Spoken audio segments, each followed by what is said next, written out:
अस्सलाम वालेकुम दोस्तों, मैं आपकी खिदमत में हाजिर मोहम्मद सत्तार बाकर अपने YouTube channel astrology with MS बाकर पे। दोस्तों, आज का जो वीडियो का मौजू है वो बुर्ज सुमला का मर्द और बुर्ज सरतान की औरत की अज़दवाजी तल्लुकात का मुआवजा पेश करूँगा।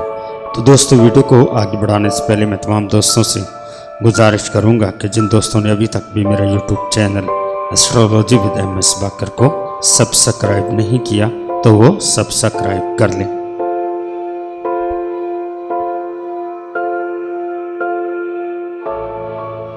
सुमला मर्द और सरतान औरत। सरतान औरत और सुमला मर्द की रफाकत सिर्फ इसी सूरत में पायदार साबित हो सकती है कि दोनों एक दूसरे के जज्बात का ख्याल रखें और अफ़हाम व तफ़हीम से काम लें। बहरहाल, जब दोनों के दरमियान औलाद की मोहब्बत हायल होती है तो तल्लुकात खुशगवार से खुशगवार तर होते जाते हैं। सुमला मर्द तन्हाई पसंद होते हैं, लिहाजा शादी के बाद अगर उन्हें तन्हाई और आज़ादी के लम्हात मुयस्सर ना आए तो वो घुटन महसूस करने लगती हैं। इसीलिए सरतान औरत को चाहिए कि वो कभी कभार में की जाकर अपने शौहर को तन्हाई के लम्हात मुहैया करे। मजमूई तौर पर दोनों की अज़दवाजी ज़िंदगी खुशगवार बसर होती है।